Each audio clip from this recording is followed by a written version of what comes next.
ကျွန်တော်ဒီနေ့မှာကျွန်တော်ခုနပြောသလိုပဲကျွန်တော်တို့အားလုံးဒီဘာသာရေးထဲကကျွန်တော်တို့သိတဲ့ဖခင်ကိုဘာသာရေးတွေကမသိဘဲနဲ့ကျွန်တော်တို့ကိုကယ်မဲ့ဖခင်အနေနဲ့သိဖို့အတွက်ဒီနေ့မှာစရအောင်အာမင်သင်တို့ကိုဖခင်ကအင်မတန်အောင်မြင်စေခြင်းအာမင်တင်ဒီနေ့ဆုံးရှုံးနေတာဒီတင်တန်ဖို့မရှိလို့မဟုတ်ဘူးဒီနေ့တင်ဆုံးရှုံးနေတာတင့်ကိုအရာအားလုံးကချင်းချောက်နေတာတင်ငွေကြွေးကလားတင်ရဲ့မိသားစုကလားတင့်ကိုဗီဇာရုံးကလားဒါမှမဟုတ်ထိုင်းကရဲတွေလားချင်းချောက်နေတာအားလုံးကတင်တန်ဖို့မရှိလို့မဟုတ်ဘူးတင်ကအင်မတန်မှတန်ဖို့ရှိတော်သူဖြစ်တယ်အာမင်ဘေးကလူကိုပြောလိုက်ပါတင်ကအင်မတန်မှတန်ဖို့ရှိတယ်လို့ဘာကြောင့်လဲဆိုတော့ဒီခွက်လေးကိုထွင်လိုက်တဲ့သူကရည်ရွယ်ချက်မရှိပဲထွင်လာဒီခွက်လေးကိုထွင်လိုက်ခြင်းအပြင်ကျွန်တော်ကရေကိုလက်နဲ့တောက်เสียမလို့တော့ဘာနဲ့တောက်လို့ရလဲခွက်နဲ့တောက်လို့ရသွားတယ်ဒီခွက်ကပါလေရေတောက်ဖို့ဟုတ်လားမသိဘူးဒီခွက်ကိုထွင်တဲ့သူကရည်ရွယ်ချက်ရှိတယ်ဟုတ်လားမသိဘူးကျွန်တော်ဂျင်းပေါင်းကြီးတွေမှာမြင်ဘူးလားမသိဘူးအိတ်ကတစ်လေးတွေလေတစ်လေးတွေမြင်ဘူးလားမသိဘူးကျွန်တော်ယောက်ျားလေးချင်းပေါင်းရင်မှာအိတ်ကတစ်လေးတွေထည့်ရလေငယ်ငယ်တော့ထင်ရတာဘယ်ကောင်တော်တော်အလုပ်ရှုပ်တာပဲဘာလုပ်မှမသိဘူးဒါတော့မဟုတ်ဘူးအဲ့ထဲမှာကျွန်တော်ဂီတာတီးတဲ့သူတွေက patron လေးထည့်ဖို့Steve Jobs ကဘယ်လိုထွင်လိုက်လဲ airport လေးထည့်ဖို့ right that's it အားလုံးမှာဖန်ဆင်းခြင်းအားလုံးထဲမှာရည်ရွယ်ချက်ရှိတယ်တန်ဖိုးရှိတယ်ဒါကြောင့်မလို့ဒီလိုပစ္စည်းသေးသေးလေးတွေတောင်မှရည်ရွယ်ချက်ရှိပြီးတော့သူ့ရည်ရွယ်ချက်တိုင်းအသုံးပြုရင်အင်မတန်တန်ဖိုးရှိတယ်မဟုတ်ဘူးလားတင်းတို့ကိုဖန်ဆင်းတဲ့ဖရာကြီး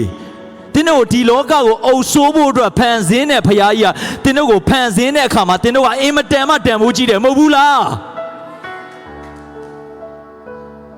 ကျွန်တော်ဆုံးရှုံးနေတာကကျွန်တော်တို့တန်ဖိုးမရှိလို့မဟုတ်ဘူးကျွန်တော်တို့ဆုံးရှုံးနေတာဒီကျွန်တော်တို့ကတန်ဖိုးကိုမသိလို့ဖြစ်တယ်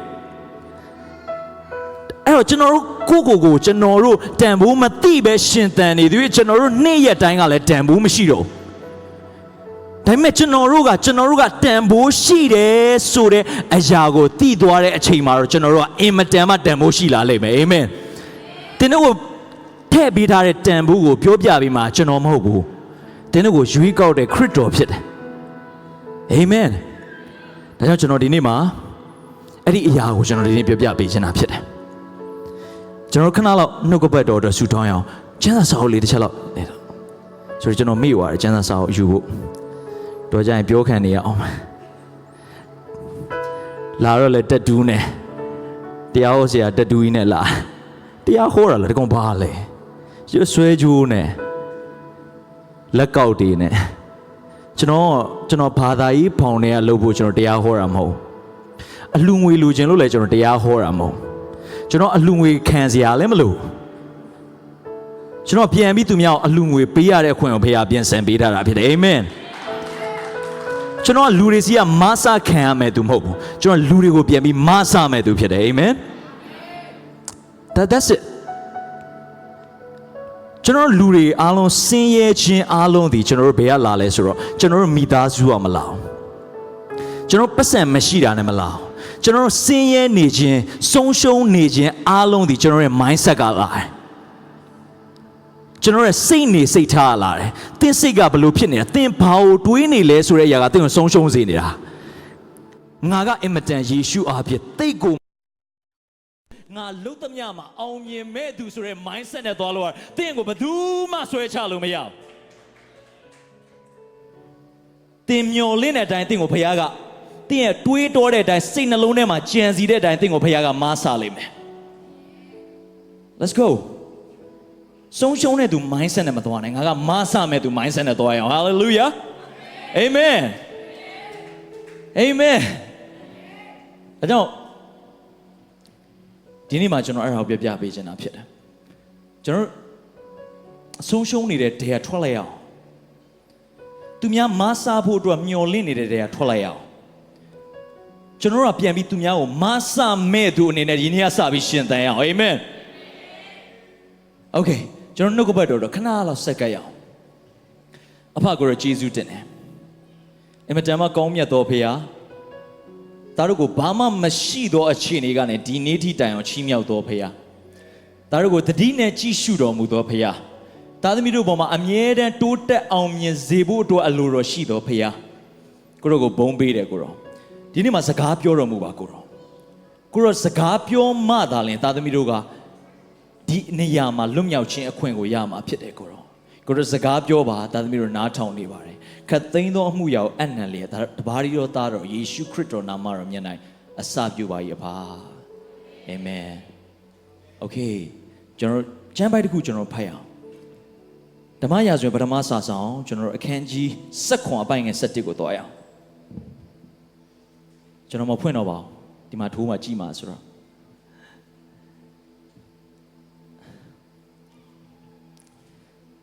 ကျွန်တော်တယောက်လောက်ဖတ်ပေးမလားဖတ်ပေးလို့ရနိုင်လား someone တယောက်လောက်ကျွန်တော်ဖတ်ဖို့ကူညီပေးလို့ရနိုင်မလားခင်ဗျာကျေးဇူးတင်ပါတယ်thank you brother ဖိလိပ္ပိလူပြောသောထိုစကားကိုရှောလုနှင့်ဣသရေလလူပေါင်းတို့သည်ကြားလျှင်စိတ်ပြတ်၍အလွန်ကြောက်ရွံ့ကြ၏အဲ့အခြေအနေကတဲ့မသိမှဆိုလို့ကျွန်တော်အချင်းချင်းလေးပြန်ပြောပြပေးခြင်းတယ်အဲ့အချိန်ကဘယ်အခြေအနေကိုရောက်နေရလဲဆိုတော့ရှောလုဆိုတာကတဲ့ဣသလီတလူမျိုးဣသရေလလူမျိုးတွေရဲ့ပထမအဆုံးဘုရင်တဲ့ပထမအဆုံးဘုရင်တဲ့သူကအင်မတန်မှဣသရေလလူမျိုးတွေထဲမှာအင်မတန်မှအရှေ့ဆုံးသူဖြစ်တယ် the tallest man in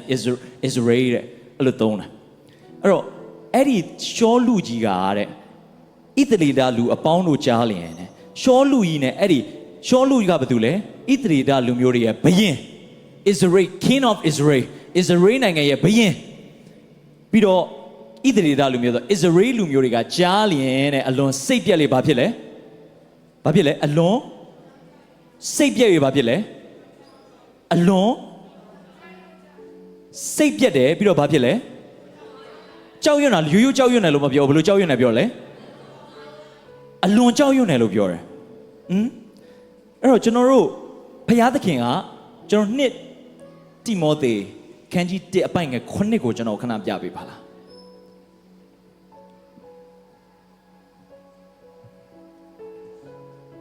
ဘုရားကသူကကြောက်တယ်တဲ့အဲ့ဘုရင်ကဣသရေလဆိုတာဘုရားကိုသိလားမသိလားဣသရေလလူမျိုးဘုရားကိုသိလားဘုရားရဲ့လူမျိုးဘုရားကိုသိတာဗောဒါပေမဲ့ဘုရားကတဲ့ဘလို့ပြီးလဲဆိုတော့ပြောပါဦးအကြောင်းမူကဘုရားသခင်သည်ကြောက်တတ်သောစိတ်တဘောကိုငါတို့အားပေးတော်မူသည်မဟုတ်တဲ့โอเคဘုရားဘာအောင်မပေးဘူးလဲ God has not given us a spirit of fear ကြောက်တတ်တဲ့စိတ်တဘောငါတို့မပေးဘူးတဲ့အဲ့ဆိုရင်အခုနကျမ်းပိုက်ကိုပြန်သွားအောင်ဓမ္မရာဇဝင်ပထမစာဆောင်အခန်းကြီး7အပိုင်းငယ်7ကိုသွားအောင်ခဏလောက်ပြန်သွားအောင်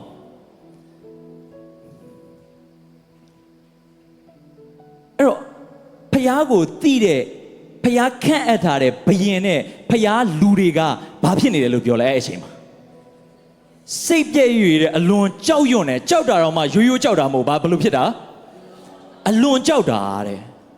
အလွန်ကြောက်တာတဲ့ဘာလို့ကြောက်တာလဲဆိုကျွန်တော်အတူချုံလေးကျွန်တော်ပြောပြမယ်အဲ့အချိန်မှာ Philistinian လို့ခေါ်တယ်ဖိလိပ္ပိလူတွေကအဲ့ဖိလိပ္ပိလူလို့ပြောတဲ့အချိန်မှာဣသရေလနိုင်ငံကိုအရင်စစ်တိုက်ချိန်တဲ့အချိန်မှာသူတို့ကစစ်အုပ်လိုက်ကြီးနဲ့လာတိုက်တာမဟုတ်ဘူးအဲ့အချိန်မှာသူတို့စီမှာ champion ဆိုတာရှိ champion ဆိုတာဘာလဲဆိုတော့သူတို့ရဲ့ Philistinian နေစီမှာအင်မတန်မှကောင်းတဲ့အင်မတန်မှတကယ့်ကိုခွန်အားပလားနဲ့ပြည့်စုံတဲ့ warriors နဲ့လာတိုက်အဲ့ warriors ကိုကျွန်တော်တို့သိတယ်ဘယ်လိုသိလဲဂေါလိယလို့သိတယ်ဂေါလိယကြီးလို့သိတယ်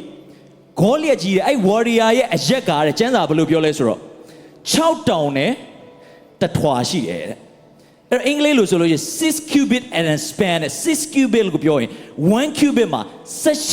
18လက်မရှိတယ်1 cubit မှာတတောင်မှာ18လက်မရှိတယ်အဲ့18လက်မပြီး Google ပြန်ခေါက်ကြည့်ပြီး Google ပြန်ခေါက်ကြည့်တရားဟုတ်ကြောက်ပြီးသွားရင် Google ပြန်ခေါက်ကြည့်အဲ့တော့အားလုံးပေါင်းလိုက်ရင်6ထွာနဲ့ 6တောင်နဲ့တထွာလို့ပြောတဲ့အခါမှာသူ့ရဲ့အရက်က approximately 9ပေနဲ့9လက်မလောက်ရှိတယ်အဲ့ကျွန်တော်ဒီအခန်းထဲမှာဆိုရင်အရက်အရှိဆုံးကျွန်တော်ညီလေးတယောက်ရှိတယ်ဟိမင်းခန့်ကျွန်တော်ညီလေးသူဆိုရင်ညီလေးဘယ်လောက်ရှိလဲအရက် ခွန်းပေ6ပေ9ခွန်း6ပေခွန်းဝေါ6ပေခွန်းဟိုက9ပေနဲ့9ဟာသူ့ထထောင်ရှိတယ်သူ့တောင်တော်တော်ရှိပြီထင်တာသူနဲ့ကျွန်တော်အနာကပ်ပြီးစကားမပြောရတော့ကြာရင်ကျွန်တော်ခေါင်းကနေမလိုက်ကြွသွားပါစို့တော့အဲ့ဒီလူကြီးอ่ะအဲ့ဒီချန်ပီယံကြီးอ่ะဘာပြောလဲဆိုတော့မင်းတို့ကောင်တွေထဲမှာတဲ့မင်းတို့ဣသရေလလူမျိုးတွေထဲမှာအမိုက်ဆုံးကောင်ရှိရင်ထွက်ခဲ့လာတဲ့ထွက်ခဲ့ပြီးွားလို့ရှိရင်တဲ့မင်းတို့နဲ့ငါတို့ဘက်က warrior နဲ့မင်းတို့ဘက်က champion နဲ့115မယ်တဲ့အဲ့ဒီ jewel fight မှာတဲ့အဲ့လိုမျိုးနှစ်ယောက်1 by 1ချတဲ့ပွဲမှာတဲ့မင်းတို့ဘက်ကနိုင်သွားရင်တဲ့ငါတို့ကမင်းတို့စီမှာကျွံခံမယ်တဲ့ဒါပေမဲ့ငါတို့ဘက်ကနိုင်သွားရင်တော့တဲ့မင်းတို့ကငါတို့စီမှာကျွံခံရမယ်တဲ့အဲ့တော့ဒီ115တဲ့တိုက်ပွဲကြီးမှာတယောက်ကရှုံးသွားတာနဲ့ဘာဖြစ်သွားလဲဆိုတော့ကျွံဖြစ်သွားပါဒါပေမဲ့ကိုတိုက်ရမယ့်ကောင်ကလည်းကြီးလိုက်တော့လေအရက်က6ပေနဲ့6လက်မ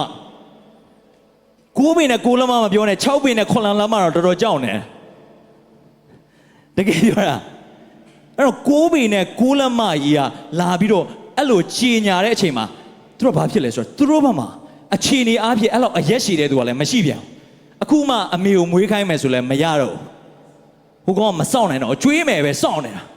အခုမှသိရမလားငါတို့အမေကလည်းကွာဘာလို့နိုင်ငံထဲမှာကွာ9ပေ9လက်မမမွေးတာအခုတော့ခံရပြီကွာအဲ့တော့တကယ်တော့အမှန်တိုင်းဆိုရင်အခြေအနေအားဖြင့်ရှောလူကအဲ့ဣသရေလလူမျိုးတဲမှာဖျားလူမျိုးတဲမှာသူကအင်မတန်မှအရက်ရှိတဲ့သူဘယ်လိုပြောလဲအရက်ရှိတဲ့သူအဲ့အရက်ရှိတဲ့သူကြီးကသူ့တဲ့အရက်ရှိတဲ့သူနဲ့တွေ့တဲ့အခါမှာကြောက်သွားပြီအကောင်ကြီးတဲ့သူဒါပေမဲ့သူ့တဲ့အကောင်ကြီးတဲ့အခါမှာကြောက်သွားပြီကျွန်တော်ထက်ပူတဲ့သူကျွန်တော်တို့ကသိရမလားဟောမင်းဘာလဲဟောမင်းကဘာလို့တိုက်လဲကိုထက်ကြီးတဲ့သူတွေ့တော့ဟောကို sorry နော်တလူတဘာဝလဲကိုထက်ငယ်တဲ့ကောင်တွေဟောမင်းဘာလို့တိုက်လဲငေါကိုထက်ဟောကို sorry နော် sorry ကြောကျွန်တော်တို့ရဲ့ mindset ကဘာလဲဆိုတော့ကျွန်တော်တို့ရဲ့မြင်နေရတဲ့အရာနဲ့ကျွန်တော်တို့ကအင်မတန်မှဆုံးဖြတ်ချက်ချအဲ့တော့ရှောလူကြီးကလည်းဖះကိုသိလားသိတာပေါ့ဖះခံထားတာလေဣသရေလလူမျိုးတွေကဖះကိုသိလားသိပေမဲ့သူတို့ကဘာဖြစ်နေတယ်ပြောလဲကြောက်နေတယ်တဲ့အဲ့တော့နည်းနည်းစားသွားပြီနော်စားသွားပြီဟုတ်ပြီအဲ့တော့ကျွန်တော်နောက်တစ်ပိုက်ကိုဆက်သွားရအောင်အခန်းငယ်26ကိုသွားရအောင်အခုနကျွန်တော်ပြန်ပြောချင်တယ်ဘုရားသခင်ကဗာလဲကြောက်တတ်သောသဘောကိုမပေးဘူးပြီးတော်မူသည်မဟုတ်မပေးဘူးငါတို့ဘာပေးလဲတကူပါသောစိတ်ရှင်းလင်းသောစိတ်ကိုပေးတယ်တဲ့အာမင်ဘုရားပေးပေမဲ့လည်းဘာလို့မရတာလဲမိစရာမရှိဘူးလား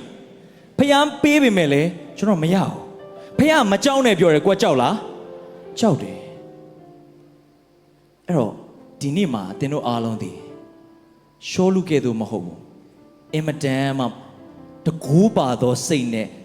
သင်တို့အဘဝအသက်တာကိုဖျက်ဆီးရမယ့်သူတွေဖြစ်တယ်အာမင်ဖြစ်မှဖြစ်တယ်အာမင်ဒီနေ့မှာသင်တို့ကိုဖះကအဲ့ဒီအရာကိုပေးမှဖြစ်တယ်အာမင်โอเคအဲ့မှာကြည့်အောင်ကျွန်တော်26ကိုကြည့်အောင်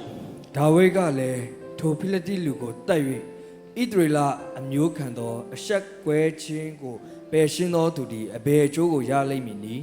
အသက်ရှင်တော်မူသောဘုရားသခင်ဘိုးခြေကိုကျိန်ပရမည်ကြောင်းရပြီအဲ့လောက်ဆိုရโอเคအဲ့ဒီရပြီโอเคဒါဝိဒ်ကဘာပြောလဲအဲ့ဒီဂေါလိယက်ကြီးကိုသက်၍ဣသရေလအမျိုးခံရသောအဆက်ကွဲခြင်းကိုပယ်ရှင်းသောသူသည်အဘယ်အကျိုးကိုရမလဲတဲ့အဲ့တော့ရှောလူရဘာဖြစ်နေလဲပြောလဲကြောက်ဒါပေမဲ့ဒါဝိဒ်ဆိုတာဘာတူလဲဆိုတာသိအောင်ပြောပြမယ်ဒါဝိဒ်ဆိုတာဘုရင်မဟုတ်ဒါဝိဒ်ဆိုတာစစ်သားလည်းမဟုတ်ဒါဝိဒ်ဆိုတာစစ်သူရဲလည်းမဟုတ်ဒါဝိဒ်ဆိုတာဗိုလ်ချုပ်လည်းမဟုတ်ဒါဝိဒ်ဆိုတာ16နှစ်ကလေးလေး16နှစ်လူငယ်လေးအဲ့ဒီဒါဝိဒ်ကအဲ့နေရာကိုရောက်လာတာအလကားရောက်လာတာမဟုတ်သူ့ကို3ယောက်ရှိတယ်သူ့ကို3ယောက်ကိုသူ့အဖေကသွားတယ်မင်းတဲ့ဒီကောင် तू ကတိုးချောင်းသားလေးအရန်ထင်ကြီးနေမှာဆိုလို့တိုးချောင်းသားလေးဟိုတဲ့မင်းအကိုတွေစီသွားပြီးတော့တဲ့မင်းထမင်းကြိုင်သွားပို့တဲ့သွားပို့ဖို့ထမင်းကြိုင်သွားပို့ဖို့ရောက်လာတဲ့အချိန်မှာ तू ဘသူ့ကိုတွေ့သွားလဲဆိုတော့အဲ့ဒီဂေါလိယက်ကြီးကိုတွေ့သွားတော့ဟဲ့အောင်နဲ့ဒီကောင်ကငါတို့လာဖျဲနေအောင်ဒီကောင်ဘာကောင်မလို့လဲအဲ့တော့ तू သိကျင်သွားပြီ तू ဘာသိကျင်သွားလဲဘာသိကျင်သွားပြောပါအောင်အဲ့ဒီလူကိုတတ်ပြီးတော့ဣ ဣသရေလအမျိုးအဆက်ကွဲခြင်းကိုပယ်ရှင်းတဲ့သူကတဲ့အဲ့ကောင်ကိုဖြိုနိုင်တဲ့သူကတဲ့ဘာအကျိုးကိုရမှာလဲတဲ့မိကုန်းတစ်ခုကမတူတော့အချိန်နေတူလားအချိန်နေတူတယ်လေမောလိုက်တာအချိန်နေတူလားအချိန်နေတူတယ်ဒါဝိဒ်ကလည်းအဲ့နေရာကိုရောက်နေတယ်ရှောလုကလည်းအဲ့နေရာကိုရောက်နေတယ်ဣသရေလလူမျိုးတွေကလည်းအဲ့နေရာကိုရောက်နေတယ်ဒါပေမဲ့အချိန်နေတူလားမတူအချိန်နေတူတယ်မြင်တာတူလားရှောလုကဘာဖြစ်နေလဲအလွန်ကြောက်၍စိတ်ပြက်နေတာစိတ်ပြက်ပြီးတော့အလွန်ကြောက်နေတယ်တဲ့ဒါပေမဲ့ဒါဝိဒ်ကြီးကဘယ်လိုပြောလဲသိုးချောင်းသားလေးကဘယင်ကြီးကကြောက်နေပေမဲ့အဲ့ဒီသိုးချောင်းသားကြီးကဘာပြောနေလဲအဲ့ဒီဖိလိပ္ပိလူကိုတတ်ရင်နဲ့ငါဘာရမှာလဲတဲ့ hallelujah amen come onအချင်းနေတူလားနေရာတူလားဒါပေမဲ့မြင်တာတူလား come on hey come on ဒီကမြင်ဘယင်ဖြစ်တဲ့လုံးဝ warriors နဲ့စစ်တပ်ကြီးနဲ့ခြံရံထားတဲ့ဘယင်ကြီးကြောက်တယ်တဲ့ဒါပေမဲ့သိုးချောင်းသားလေးထမင်းညိုင်ပို့တဲ့သိုးချောင်းလေးအဲ့ကောင်ဘာကောင်လဲအဲ့ကောင်တိုက်ရင်ဘာရမှာလဲတဲ့ amen hey ကျွန်တော်ပြပြခြင်းနဲ့သင်တို့အသက်တာထဲမှာယုံနာမှန်ရင်တေချာနာတောင်ပေးပါသင်တို့အသက်တာထဲမှာယုံနာမှန်ရင်သင်တို့တွေးတာမှန်လာတယ်โอเคယုံနာမှန်ရင်တွေးတာမှန်လာတယ်တွေးတာမှန်ရင်မြင်တာမှန်လာတယ်မြင်တာမှန်လာရင်ဘာမှန်လာလဲသိလားနှလုံးသားမှန်လာတယ်နှလုံးသားမှန်လာရင်ပါဇက်ကပြောဆိုတာတွေမှန်လာတယ်ပါဇက်ကပြောဆိုတာတွေမှန်လာရင်သင်တို့ရဲ့ဖြစ်ခြင်းကမှန်သွားသင်တို့ရဲ့လှုပ်ဆောင်ခြင်းကမှန်လာတယ်အာမင် come on သင်တို့ယုံနာမှန်မှလူတွေကဘဝကိုအယံပြောင်းခြင်းတယ်မပြောင်းခြင်းဘူးလား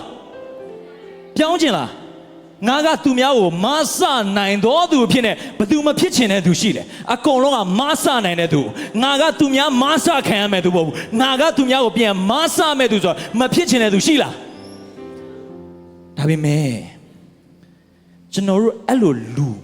လုံးဝဘာမှမရှိတဲ့သူကနေအင်မတန်မှတိုးပွားသောသူဖြစ်ချင်ရင်တဲ့ကျွန်တော်တို့အရင်ဆုံးစပြင်ရမှာကျွန်တော်ရဲ့ယုံကြည်ခြင်းကိုစပြင်ရမှာဖြစ်တယ်သင်ဘာကိုယုံလဲကသင်အနာဂတ်မှာဘာဖြစ်လာမလဲဆိုတဲ့အရာကိုအင်မတန်မှတိုက်ရိုက်အချိုးချနေတယ်သင်ဘာကိုယုံလဲကသင်ကိုဘာမှသိနိုင်လဲသင်ဘာကိုပြောဆိုနေလဲသိနိုင်တယ် come on သင်ကမှန်ကန်စွာယုံတတ်သွားရင်သင်ကမှန်ကန်စွာစဉ်းစားတတ်လာလိမ့်မယ်မှန်ကန်စွာစဉ်းစားတတ်လာလို့ရှိရင်သင်ကမှန်ကန်စွာပြောဆိုလာလိမ့်မယ်မှန်ကန်စွာပြောဆိုလာရင်သင်ရဲ့လုပ်ရက်တွေကအင်မတန်မှမှန်ကန်လာလိမ့်မယ်သင်ရဲ့လုပ်ရက်တွေမှန်ကန်ရင်ဘာဖြစ်လာမလဲသိလားသင်တို့ရဲ့အနာဂတ်ကြီးကမှန်ကန်သွားလိမ့်မယ်ကျွန်တော်အပင်တပင်ကိုနေရာရွှေ့ခြင်းခုတ်ပြီးတဝက်ကခုတ်ပြီးတော့ရွှေ့လို့မရအောင်အပင်တပင်ကိုနေရာရွှေ့ခြင်းဘယ်ကစရွှေ့ရလဲအမြင့်ကစရွှေ့ရတာဖြစ်တယ်အာမင်ဒါကြောင့်သင်တို့ဘဝမှာပြောင်းလဲခြင်းသင်တို့ဘဝကိုပြောင်းလဲပေးမဲ့အမြင့်ကနေသင်တို့စပြီးရွှေ့ရမှာဖြစ်တယ်ကျွန်တော်တို့ဘဝမှာကျွန်တော်တို့ရဲ့ဖခင်ကကျွန်တော်တို့ကိုလှုပ်ဖို့မပြောဘာဖို့ပြောလဲမင်းလှုပ်မင်းရမယ်လို့ပြောတာလားမင်းယုံကြည်သည်နဲ့အညီဘယ်လိုဖြစ်လဲသင်၌ဖြစ်စေတယ်မင်းလှုပ်တဲ့အတိုင်းဖြစ်မယ်လို့ပြောတာလားယုံတဲ့အတိုင်းဖြစ်မယ်လို့ပြောတာလား come on အဲ့တော့ကျွန်တော်တို့အသက်တာထဲမှာ if you want to change your life just change your faith ယုံကြည်ခြင်းကိုမှန်ကန်သောယုံကြည်ခြင်းပြောင်းလိုက်ရအောင်သင်ဘဝမှန်ကန်ခြင်းလားမှန်ကန်ခြင်းလားသင်ဘဝမှန်ကန်ခြင်းလားမှန်ကန်ခြင်းရင်မှန်ကန်သောယုံကြည်ခြင်းကိုပြောင်းလိုက်အဲ့ဒီအချိန်မှာသင်ရဲ့အမြင်တွေပြောင်းလာလိမ့်မယ်သင်ရဲ့လှုပ်ဆောင်ချက်တွေပြောင်းလာလိမ့်မယ်သင်ရဲ့နှုတ်ထွက်စကားတွေပြောင်းလာလိမ့်မယ်သင်ရဲ့အနာဂတ်ကြီးအဲ့ဒီအချိန်မှာအော်တိုဘုရားကပြောင်းပြီးသားဖြစ်နေပြီအာမင်အာမင်ဟုတ်ပြီအကိုအဲ့ဒါဆိုကျွန်တော်တို့ယုံကြည်ခြင်းကဘယ်ကိုပြောင်းအောင်မှာလဲ maybe ကျွန်တော်ယုံကြည်ခြင်းကျွန်တော်ဘယ်ကိုပြောင်းအောင်မှာလဲကျွန်တော်ပြမယ်ကျွန်တော်တို့ယုံကြည်သူတွေဒီနေ့ဒီအချိန်မှာကျွန်တော်တို့အားလုံးလူငယ်တွေဆုံးရှုံးနေရခြင်းအကြောင်းရင်းသည်ကျွန်တော်မှန်ကန်စွာမယုံတတ်လို့ဖြစ်တယ်အ ဒုတိယကျွန်တော်တို့ယုံကြည်သူတွေကယုံကြည်တဲ့အရာတွေမှားနေတဲ့၍ကျွန်တော်တို့ရဲ့အသက်တာရမှားနေလိမ့်မယ်ဒါကြောင့်မလို့အဲ့ဆိုကျွန်တော်တို့ဘာယုံရမှာလဲဟုတ်ပြီဘာယုံရမှာလဲလို့မပြောခင်ဖခင်ကကျွန်တော်တို့ကိုဘာကိုယုံစေခြင်းလဲလို့အရင်ပြောရမှာမဟုတ်ဘူးလားကျွန်တော်တို့ဘာယုံရမှာလဲလို့မပြောခင်ကျွန်တော်တို့ဖခင်ကကျွန်တော်တို့ကိုဘာကိုယုံစေခြင်းလဲဆိုတာကျွန်တော်တို့ပြောရမှာမဟုတ်ဘူးလားယုံဆိုတာကရှောက်ရှောက်ယုံတိုင်းစိတ်ထင်တဲ့ယုံတိုင်းထင်တဲ့ယုံလို့မရဘူးထင်တလုံးဘာဖြစ်လဲစင်ယုံလို့မရဘူးတဲ့ကြားဘူးလားထင်တလုံးဟာတဲ့စင်ယုံလို့မရဘူးတဲ့ထင်တာနဲ့ယုံရမှာမဟုတ်ဘူးမြင်တာနဲ့ယုံရမှာမဟုတ်ကျွန်တော်ကသင်တာနဲ့ယုံရမှာဘယ်သူသင်တာလဲနှုတ်ကပတ်တော်ထဲမှာခရစ်တော်သင်တဲ့အရာနဲ့ကျွန်တော်တို့ကယုံရမှာဖြစ်တယ်အဲ့တော့ကျွန်တော်တို့ယုံမယ်ဆိုတဲ့အခါမှာဘာကိုယုံမလဲပြောရအောင်ဖခင်ရဲ့အလိုတော်ကိုကျွန်တော်တို့ပြောရအောင်ဖခင်ရဲ့အလိုတော်လို့ပြောလာတဲ့အခါမှာလူတိုင်းကအမျိုးမျိုးအဓိပ္ပာယ်ဖွဲ့ဟုတ်လားမသိဘူးကျွန်တော်ဒီနေ့၄ယောက်ကိုမေးခြင်းတယ်ဖခင်ရဲ့အလိုတော်ကဘာလဲဆိုတဲ့အရာဖခင်ရဲ့အဓိကကျွန်တော်တို့အသက်တာထဲမှာတကယ်လိုချင်တဲ့ဖခင်ရဲ့အလိုတော်ကဘာလဲဆိုတဲ့အရာကိုကျွန်တော်မေးခြင်းတယ်ကျွန်တော်ဘယ်သူဖြေပေးမလဲကျွန်တော်၄ယောက်မေးခြင်းတယ်ဘယ်သူဖြေပေးမလဲ၄ယောက်ဖခင်ကကျွန်တော်တို့အသက်တာထဲမှာတကယ်လိုချင်တဲ့အလိုတော်ကဘာလဲဆိုတဲ့အရာကိုကျွန်တော်မေးခြင်းတယ်ဖြေမဲ့သူရှိလားဖခင်ကျွန်တော်တို့အသက်တာထဲမှာတကယ်အလိုချင်ဆုံးဖခင်ရဲ့အလိုချင်ဆုံးအလိုတော်ကဘာလဲ Come onပြောပါမဟုတ်တယ်ကျွန်တော်ကြားရမှာဘာမှအပြစ် no judge ဟဲ့မင်းမသိဘူးမပြောဘူးဟဲ့မင်းသိလို့မသိဘူး blah blah blah မပြောဘူးအဲ့ဒါဖာရိရှဲတွေပြောတာကျွန်တော်ဖာရိရှဲလည်းမဟုတ်ကျွန်တော်ဒီနေရာမထိုက်တန်ပေမဲ့ယေရှုကြောင့်ရောက်နေတာအာမင်ကျွန်တော်လည်းခမည်းတော်လို့မသိခဲ့တဲ့သူတွေပဲမတူပဲကျွန်တော်သိလာတာကျွန်တော်စူးစမ်းလို့မဟုတ်ဘူး तू သင်ပေးလို့သိလာတာဖြစ်တယ်ကျွန်တော်မေးတာကဆွဲထုပေးဖို့မေးတာဖြစ်တယ်သင်မသိရလားလို့ပြောမေးတာမဟုတ်ဘူးကျွန်တော်တယောက်တော့ဖြည့်ပေးမလားဘယ်သူဖြည့်ပေးမလဲနှစ်ယောက်ပဲဖြည့်ပေးဗျာနှစ်ယောက်ပဲဖခင်ရဲ့အလိုတော်ကပါလဲအဓိကအလိုတော်ကပါလဲ Hey မေကုန်းတက်သွားပြီဖခင်ရဲ့အဓိကအလိုတော်ကပါလဲ Just come on ပြောကြည့်ပါဦးဖခင်ရဲ့အဓိကကျွန်တော်တို့အပေါ်မှာထားတဲ့အလိုတော်ကပါလဲအလိုတော်တစ်ခုပဲရှိတယ်အရေးကြီးတဲ့အလိုတော်တစ်ခုပဲရှိတယ်အလိုတော်တွေလိုချင်တာတွေအများများတာကျွန်တော်တို့အမေတွေလိုချင်တာတွေအများများတာကျွန်တော်တို့ရဲ့ပတ်ဝန်းကျင်ကလူတွေဟိုကလည်းလိုချင်မြန်ဒီကလည်းလိုချင်မြန်ဒီကလည်းဖြစ်ပါအောင်ငါသမီးနေစုံမဟိုကောင်ဟိုဖြစ်နေပြီနေဒါလို့ဟိုဘက်ကပီယန်နိုသင်တန်းတက်နေပြီနေဒါလေးတက်ပါအောင်ဟိုဘက်ကအင်္ဂလိပ်စာတက်နေဒါလေးတက်လိုက်ပါအောင်နေဟိုမှာသင်ချာသင်တန်းတော်နေပြီနန်ဒါလေးတက်လိုက်အဲ့ဒါလိုချင်တာကျွန်တော်တို့အမေအများများတယ်ဒါပေမဲ့ကျွန်တော်တို့ကောင်းကင်အဖလိုချင်တာအများရှင်းတယ်ပြောပါအောင်အဲ့တော့ဖခင်သခင်တကယ်ကိုကျွန်တော်တို့အသက်တာထဲမှာလိုချင်တဲ့အလိုတော်ကပါလဲCome on ကျွန်တော်မိုက်လေးတစ်ချက်ဘယ်သူဖြေမလဲလက်လေးထောင်လိုက်ဟိုကဖြေမယ်ကျွန်တော်မိုက်လေးတစ်ချက်လောက်ကန်ပေးပါလားthank you Come on Hey နှလုံးသား Okay နှလုံးသားဟုတ်ပြီညီမလေးထိုင်လို့ရနောက်ဘယ်သူဖြေဦးမလဲဟိုမှာဖြေမယ် brother thank you yeah wow နှလုံးသား ယုံကြည်ခြင်းယုံကြည်ခြင်းနောက်တစ်ယောက်ထပ်ပြေပါအောင်ဘယ်သူဖြေဦးမလဲဟုတ်မှာယေရှုခရစ်တော်နဲ့တဒံနဲ့တူတာကိုသူလိုချင်ဆုံး Okay ယေရှုခရစ်တော်နဲ့တဒံနဲ့တူတာကိုလိုချင်တယ်နောက်တစ်ယောက်ထပ်ဖြေပါအောင်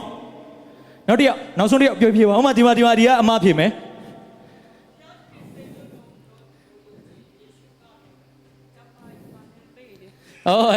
ကြိုင်ပါမင်းနေတယ်ရတယ်ယေရှုကပြောတာလေဖျားသခင်ဆေလွတ်တော်သူကိုယုံကြည်လို့ရှိရင်အလိုတော်နဲ့ညီတဲ့ Okay ဟုတ်ပြီကျေးဇူးတင်တယ်အဲ့တော့ဒီမှာကအလိုတော်လို့ပြောလိုက်တဲ့အခါမှာအားလုံးကကွဲနေကြလားတယောက်ကဘာဖြစ်လဲနှလုံးသားဟိုဘက်ကညီမလေးပြောလိုက်တာတဲ့နဲ့ဒီဘက်ကညီမလေးယုံကြည်ခြင်းဒီဘက်ကညီမလေးပြောလိုက်တာနှလုံးသားဟိုနောက်ကအကိုပြောလိုက်တာကဖျားသခင်နဲ့တဒံတူဖို့ဘုရားသခင်တထက်တဲ့သူကိုဒီကအမပြောလိုက်တာကစေလွတ်တော်သူကိုယုံဖို့အဲ့တော့ဘာဖြစ်လို့ကျွန်တော်အခု၄ယောက်ပဲမေးရသေးတယ်ဖခင်ရဲ့လူတော်၄မျိုးဖြစ်နေဒီတခန်းလုံးတာမေးလိုက်လို့ရှိရင်အဲ့တခန်းလုံးစာဖြစ်သွားလိမ့်မယ်ဖခင်ရဲ့လူတော်ဟုတ်လားမသိအဲ့တော့ကျွန်တော်တို့ဆုံးရှုံးနေရခြင်းပြဿနာကဖခင်ရဲ့အလိုတော်ကိုကိုယ့်အလိုတော်ကိုဖခင်အလိုတော်လုံနေတာကျွန်တော်ဆုံးရှုံးနေတာ come on မကြမ်းပါဆိုလို့ကျွန်တော်ပြန်ပြောချင်တယ်ဖခင်ရဲ့အလိုတော်မဟုတ်တဲ့အရာကိုကိုယ့်အလိုတော်တွေကိုဖခင်ရဲ့ပြောဘာလို့လို့ပြောတယ်မလားဘာလို့အဲ့ဒါတွေကိုကိုယ့်အလိုအဲ့ဒီတိုင်းကဒါလေးကတော့ဟုတ်မယ်ထင်တယ်ဖခင်လိုတော်အဲ့ဒါလေးကဖခင်လိုတော်သိလားနောက်တစ်ယောက်ပြောပြန်တော့မဟုတ်ဘူးဒါမဟုတ်ဘူးငါကြိုက်တဲ့ကျမ်းပိုက်ကဒါလေးနော်အဲ့ဆိုကျွန်တော်ယုံကြည်သူတွေအားလုံးက10ယောက်ရှိ10ဖခင်လိုတော်10မျိုးဖြစ်နေမှာပေါ့အဲ့တော့နောက်ကလူကဘာလုပ်ရမှာဘယ်အောင်ယုံရမှာတယောက်ကကျတော့နှလုံးသားတယောက်ကကျတော့ယုံကြည်ခြင်းနှလုံးသားပြင်တော့မယ်လို့လုပ်လိုက်တော့ယုံကြည်ခြင်းလို့ပြောယုံကြည်ခြင်းပြန်သွားလို့ပြန်အောင်နောက်ရခရစ်တော်နဲ့သဏ္ဍာန်တူအောင်လုပ်ရမယ်ဆိုတော့ခရစ်တော်နဲ့သဏ္ဍာန်တူအောင်လုပ်ပြန်အောင်လုံးလုံးဟိုဘက်သွားအောင်လားဒီဘက်သွားအောင်လားနဲ့ဒိုးအောင်ကျွန်တော်ပြောပြမယ်ဖခင်ရဲ့အလိုတော်ကတစ်ခုတည်းပဲရှိတယ် Come on ဖခင်ရဲ့အလိုတော်ဘယ်နှခုပဲရှိလဲအရေးကြီးဆုံးတစ်ခုပဲရှိတယ်အဲ့တစ်ခုကိုကျွန်တော်တို့အသက်တာထဲမှာပြည့်စုံသွားရင်ကျန်တဲ့အရာတွေအကုန်လုံးခင်ဗျားတို့ပြောတဲ့နှလုံးသားတွေနှလုံးသားတွေယုံကြည်ခြင်းတွေ come on ယုံကြည်ခြင်းတွေအဲ့ဒါတွေအကုန်လုံးလိုက်လာလိမ့်မယ် come on အခုနဒီအမှပြောတယ်ကျမ်းပိုက်ကျွန်တော်ပြောပြမယ်ရှင်ယောဟန်အခန်းကြီး6အပိုင်ငယ်29ကိုကျွန်တော်သွားပေးပါဦးရှင်ယောဟန်အခန်းကြီး6အပိုင်ငယ်29ကိုသွားပေးပါOkayရှင်ယောဟန်အခန်းကြီး6အပိုင်ငယ်29ကိုသွားပေးပါဦးယေရှုကလည်းဖျားသခင်ဆေလွတ်တော်မူသောသူကိုယုံကြည်ခြင်းအကျင့်ကအလိုတော်နှင့်ညီသောအကျင့်တည်းဟုမိန့်တော်မူ၏ဘုရားသခင်နဲ့အလိုတော်ဘုရားရဲ့အလိုတော်ဘာကြီးလဲဘုရားသခင်ဆေလွတ်တော်သူကိုယုံကြည်ခြင်းအကျင့်ကအလိုတော်နဲ့ညီသောအဲ့တော့အဲ့ဒါကဘသူ့လိုတော်လဲဘုရားရဲ့အလိုတော် come on ဘုရားရဲ့အလိုတော်အဲ့ဒါမကျင့်တဲ့တွေကိုကျွန်တော်ထောက်နောက်တဲ့အပိုင်ငယ်40ကိုသွားလိုက်အောင် come on ကျွန်တော်အပိုင်ငယ်40ကိုသွားလိုက်အောင်သားတော်ကိုကြည်မြင်၍ယုံကြည်သောသူရှိများတို့သည်သာရအသက်ကိုရခြင်းကအလိုတော်ရှိငါဒီလည်းနောက်ဆုံးသောနေ့၌ထိုသူတို့ကိုထားမြောက်စေမည်ဟုမိန့်တော်မူ၏ဖခင်ရဲ့အလိုတော်ပါလေသားတော်ကိုယုံမိုးတဲ့ခုန29ပြန်သွားပြီးတော့29မှာဘာပြောလဲအလိုတော်နဲ့ညီတဲ့အချင်းကလည်းစေလွတ်တော်သူကိုယုံမိုးတဲ့အဲ့တော့ဟဲ့နင်ဘာလာပြောနေရလဲဟဲ့မနေ့တည်းကမှခရစ်ယာန်ဖြစ်လာပြီတော့ခရစ်တော်ရောမှာတည်တယ်လေတည်လို့ပဲငါဒီနေ့ဒီအချိန်မှာနင်ပြောတာငါတို့ဒီမှာလာနားထောင်နေတာမလားနားထောင်ချင်းဟဲ့ကောင်အဲ့လိုပြောမှာလေတည်တယ်လေတည်လို့ငါတို့ဒီရောက်နေပြီလေ no ကျွန်တော်တခုပြပြချင်တယ်ကျွန်တော်ကယေရှုကိုယုံတယ်လို့ပြောတဲ့အခါမှာကျွန်တော်ပြောပြမယ်ကျွန်တော်လူတယောက်ကိုယုံရင်အဲ့လူတယောက်ရဲ့လုပ်တဲ့အရာတွေကိုလားယုံရလားအဲ့လူတယောက်ရဲ့ပြောတဲ့အရာတွေရောအဲ့လူတယောက်ရဲ့ရည်ရွယ်ချက်ကိုရောယုံရလားကျွန်တော်တို့က gym trainer တယောက်ကိုငှားပြီးတော့ gym ဆော့မယ်ဆိုရင်အဲ့ gym trainer တယောက်ကကျွန်တော်ရဲ့ခန္ဓာကိုယ်ဘယ်လိုလှအောင်လုပ်ပေးမလဲဆိုတဲ့ရည်ရွယ်ချက်ကိုကျွန်တော်ယုံရလားယုံမှကျွန်တော်တို့ gym သူနဲ့ဆော့လို့ရမှာလေမယုံရင်ကျွန်တော်တို့ဘယ်လိုဆော့မလဲအဲ့တော့ကျွန်တော်တို့ယုံကြည်သူတွေအားလုံးကခရစ်တော်ကိုယုံလားယုံတယ်ဒါပေမဲ့ကျွန်တော်မေကွန်းတစ်ခုလေးမေးချင်တယ်ခရစ်တော်ကဒီလောကကိုဘာလို့ကြွလာလဲဘာလို့ဖို့ကျွန်တော်တို့အပြည့်အတွက်အသေးခံဖို့အဲ့တော့ကျွန်တော်တို့ယုံကြည်ရမှာကဘာကိုယုံကြည်ရမှာလဲခရစ်တော်ကကျွန်တော်တို့အပြည့်အတွက်လဝါကတ်တိုင်ပေါ်မှာအသေးခံနေဆိုတာကိုကျွန်တော်တို့ယုံကြည်ရမှာโอเคဟုတ်ပြီနော်ရှင်းလားမသိဘူးကျွန်တော်ယုံရမှာကယေရှုကိုယုံနေတယ်ဆိုတဲ့အရာကယေရှုကျွန်တော်တို့အတွက်အသေးခံတယ်3ရက်မြောက်တဲ့နေ့မှာရှင်သန်ထားမြောက်တယ်ဆိုတာကိုယုံရင်ဘာရမလဲကယ်တင်ရင်ရမယ်โอเคအဲ့တော့ तू လှုပ်ပေးတာကိုကျွန်တော်ယုံပြီလားယုံပြီအဲ့တော့ကျွန်တော်တခုမေးမယ်ယေရှုကကျွန်တော်တို့အတွက်အသေးခံတာဘာလို့အသေးခံခဲ့တာရှင်းရပြောပါယေရှုကကျွန်တော်တို့အတွက်အသေးခံတာဘာဖြစ်လို့အသေးခံခဲ့တာလဲတူနေသေးတယ်ဘာလို့အသေးခံတာလဲငရဲဘာလို့မသွားစေချင်တာလဲချစ်လို့ right အဲ့တော့ကျွန်တော်ကဒီကအမဆီယမတင်ရဲ့သမီးလေးကို ဒုက္ခရောက်တော့မဲ့အချိန်မှာရှေ့ကနေပြီးတော့ကိုကျိုးစွန့်ပြီးတော့ကာကွယ်လိုက်တာကအရင်ကာကွယ်ခြင်းနဲ့စိတ်ကအရင်လာတာလားချစ်တဲ့စိတ်ကအရင်လာတာလားကာကွယ်ပြီးမှချစ်တာလားချစ်လို့ကာကွယ်တာလားယေရှုကကျွန်တော်တို့အတွက်အသေးခံတာကအသေးခံပြီးမှချစ်တာလားအသေးမခံခင်တည်းကချစ်လို့အသေးခံတာလား Come on အဲ့တော့ယေရှုကိုစေလွတ်တော်သူကိုတဲ့ယုံကြည်သောအကျင့်ကအလိုတော်နဲ့ညီသောအကျင့်လို့ပြောတဲ့အခါမှာကျွန်တော်တို့ကယေရှုကိုယုံရင်ယေရှုပြုပေးခဲ့တဲ့အမှုကိုယုံရမယ်ယေရှုပြုပေးခဲ့တဲ့အမှုကိုယုံရင်ယေရှုပြုပေးခဲ့တဲ့ရည်ရွယ်ချက်ကိုယုံရမယ်ယေရှုအားလုံးကိုကျွန်တော်တို့အတွက်လက်ဝါးကပ်တိုင်ပေါ်မှာအသေးခံခဲ့တဲ့ရည်ရွယ်ချက်ကဘာအတွက်လဲချစ်လို့လေအဲ့တော့ကျွန်တော်တို့က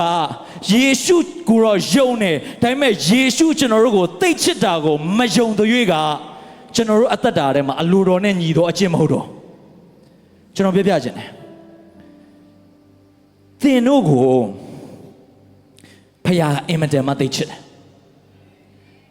သင်တို့ကိုဖခင်ကလုံးဝမဆုံးရှုံးစေခြင်းဘူးသင်တို့အားလုံးကိုဖခင်ကအင်မတန်မှချီးမြှောက်ခြင်းတဲ့ဖခင်ဖြစ်တယ်အကဲခုနဆီယမတင်းရဲ့သမီးလေးကြုံရမယ့်အရာကိုကြိုပြီးတော့ကာကွယ်ပေးလိုက်တာကတန်မိုးထားလို့လေတာ၍ငါသမီးရဲ့တက်တာထဲမှာတိုးပွားခြင်းတွေကိုမြင်ခြင်းလို့လေကာကွယ်လိုက်ပြီးတော့မှတော်သူဖြစ်ချင်တာဖြစ်လို့ထားလားမထားဘူးအဲ့ဒါဆိုရင်သူ့ကိုကာကွယ်လိုက်ခြင်းဒီသူ့အသက်တာထဲမှာဆက်လက်ပြီးတိုးပွားလာမယ့်အမှုတွေကိုမြင်ခြင်းလို့မဟုတ်ဘူးလားယေရှုကလည်းသင်တို့အားလုံးကျွန်တော်တို့အားလုံးတို့လက်ဝါးကပ်တိုင်ပေါ်မှာအသေးခံခဲ့တယ်ဆိုတဲ့အရာဒီကျွန်တော်တို့အားလုံးကိုသိချစ်လို့ဖြစ်တယ်ဒါကြောင့်ကျွန်တော်တို့အသက်တာထဲမှာယေရှုကိုတော့ယုံတယ်ယေရှုရဲ့ရည်ရွယ်ချက်ကိုမယုံရင်ကျွန်တော်တို့အင်မတန်မှဆုံးရှုံးလိမ့်မယ်ယေရှုသင်တို့ကိုချစ်တာကသင်တို့ကောင်းလို့ချစ်တာမဟုတ်သင်တို့ဒီနေ့မှာကျွန်တော်တို့ကိုချစ်တာကကျွန်တော်ကောင်းလို့ချစ်တာမဟုတ်ဘူးကျွန်တော်မကောင်းပေမဲ့လည်းသူကသိချစ်တာကျွန်တော်မလုံနိုင်ပေမဲ့လည်းသူကသိချစ်တာကျွန်တော်မကောင်းတဲ့ຢာတွေထဲမှာဆွဲလန်းနေပေမဲ့လည်းသူကကျွန်တော်ကိုသိချစ်တာဒါကြောင့်ကျွန်တော်တို့အသက်တာထဲမှာသင်တို့တကယ်ပြောင်းလဲခြင်းသင်တို့ပေါ်မှာသိချစ်တဲ့ဖခင်ရှိတယ်ဆိုတဲ့အရာကိုသင်ယုံတတ်သွားရင်မှန်ကန်စွာယုံတတ်သွားရင်သင်အသက်တာထဲမှာမှန်ကန်သောစဉ်းစားခြင်းတွေဖြစ်လာလိမ့်မယ်မှန်ကန်သောတွေးတောခြင်းတွေဖြစ်လာလိမ့်မယ်မှန်ကန်သောပြောဆိုခြင်းတွေဖြစ်လာလိမ့်မယ်မှန်ကန်သောလှုပ်ဆောင်ခြင်းတွေဖြစ်လာလိမ့်မယ်ငါတခုခုမှားသွားလို့ဖခင်ကငါ့ကိုဒဏ်ပေးပြီဆိုတဲ့အရာဒီစာတန်စီရလာဘာဖြစ်လို့လဲဘယ်နေပါမှာပြောတာလဲကျွန်တော်ရှင်ယောအခန်းကြီး3အပိုင်းငယ်16ကိုဖွင့်လိုက်ပါကျွန်တော်ပြောတာမဟုတ်ဘူးကျွန်တော်စိတ်ထင်တဲ့ကျွန်တော်ထင်တာတွေကိုပြောတာမဟုတ်ဘူးဖခင်ပြောတာဖြစ်ဘုရားသခင်သားတော်ကိုယုံကြည်သောသူပေါင်းတို့သည်ပျက်စီးခြင်းတို့မရောက်ထာဝရအသက်ကိုရစေခြင်းကဘုရားသခင်သည်မိမိ၌တပါးတည်းသောသားတော်ကိုစွန့်တော်မူသည့်တိုင်အောင်လောကီသားတို့ကိုဘာဖြစ်လဲလောကီသားတို့ဘာဖြစ်လဲချစ်တယ်အဲ့စကားကိုယေရှုပြောနေတဲ့အချိန်ကကျွန်တော်တို့ကအပြစ်ထဲမှာရှိနေတာလားဖြောင့်မတ်ခြင်းထဲမှာရှိနေတာလားအပြစ်ထဲမှာရှိနေပေမဲ့လည်းသူကဘာပြောနေလဲချစ်တယ်ဘာပြောနေလဲချစ်တယ်အဲ့တော့ကျွန်တော်တို့သူ့ကိုယုံကြည်ပြီးသွားလို့ကျွန်တော်တို့အသက်တာကမှားတဲ့အမှားတွေကိုလှုပ်လို့ဖခင်ကသင်တို့ကိုဆုံးရှုံးစေမဲ့တဲ့မှာဖခင်မပါဘူးအဲ့ဒါကတရားဖခင်ကသင်ဘလောက်ပဲသူ့ကိုယုံကြည်ပေးမယ်သင်ဘလောက်ပဲလဲသင်ကိုအမြဲတမ်းချစ်နေတာကဖခင်အဲ့ဒါကဖခင်သင်မှားသွားလို့သွားစမ်းဟာဆိုပြီးကန်ထုတ်မှာကအဲ့ဒါဖခင်မဟုတ်ဘူးအဲ့ဒါကတရားဘာပြောလဲကိုဖြစ်ကိုခံ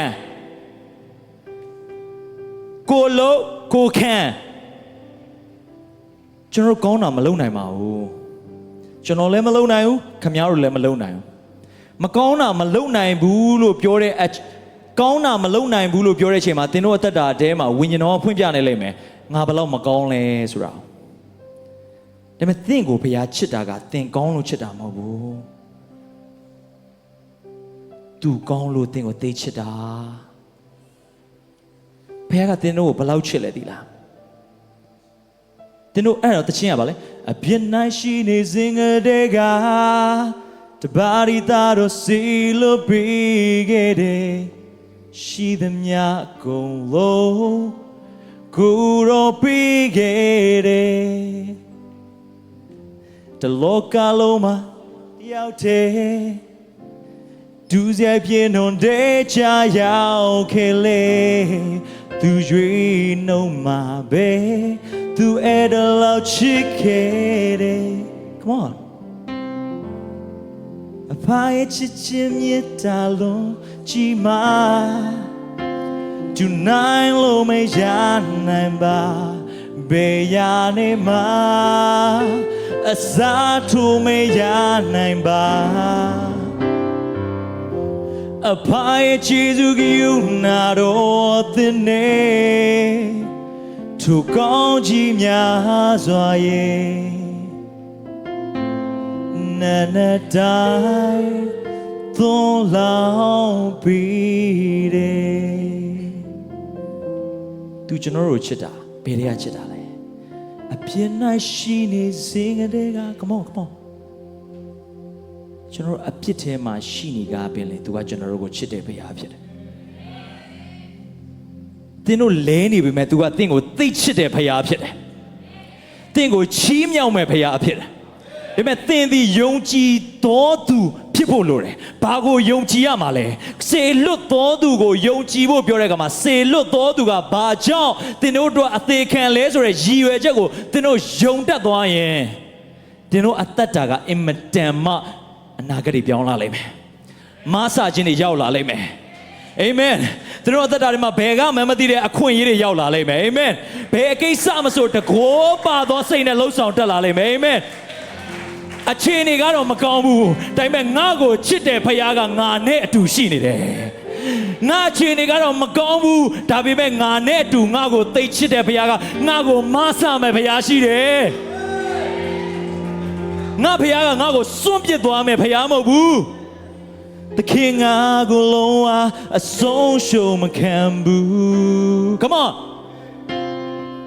သခင်ငါကိုလုံးဝအထီးခိုင်မခံဘူးသခင်ငါကိုလုံးဝအဆုံးရှုံးမခံဘူးအဲ့စာသားကိုဆိုတိုင်းမှာကျွန်တော်မျက်ရည်ကျတယ်ကျွန်တော်ပြဿနာတွေကြားထဲမှာရောက်နေမယ်ကျွန်တော်အစင်မပြေမှုကြားထဲမှာရောက်နေပဲဒါပေမဲ့ကျွန်တော်ကိုသိချစ်တဲ့ယေရှုကကျွန်တော်ကိုအဲ့အခြေအနေထဲမှာလမ်းဆုံးသွားဖို့သူကျွန်တော်ကိုအပြစ်မခံဘူးသူသင်ကိုသိချစ်တဲ့အတွက်သင်ကိုအပြစ်ထဲကနေပြီးတော့ရွေးကောက်သလိုမျိုးပဲသင်ရဲ့ဒုက္ခတွေကလည်းရွေးကောက်မဲ့ဖခင်ဖြစ်တယ် Come on ဒါကိုကျွန်တော်တို့ရသွားရင်ယုံကြည်တတ်သွားရင်ကျွန်တော်ရဲ့နာဂတ်ကြီးကပြောင်းလဲလာလိမ့်မယ်ကျွန်တော်လှုပ်ဆောင်တဲ့ຢာကြီးကပြောင်းလဲလာလိမ့်မယ်ကျွန်တော်အခုနဓမ္မရာဇဝင်ပထမစာဆောင်အခန်းကြီး7ခွန်အပိုင်းငယ်7ကိုသွားရအောင်7ကိုပြန်သွားရအောင်မြင်မြင်လေးသွားရအောင် sorry ကျွန်တော်တကယ်ရစေချင်တယ် ဖိလတိလူပြောသောထိုစကားကိုရှောလုနှင့်ဣသရေလလူပေါင်းတို့သည်ကြားလျင်စိတ်ပြည့်၍အလွန်ကြောက်ရွံ့ကြ၏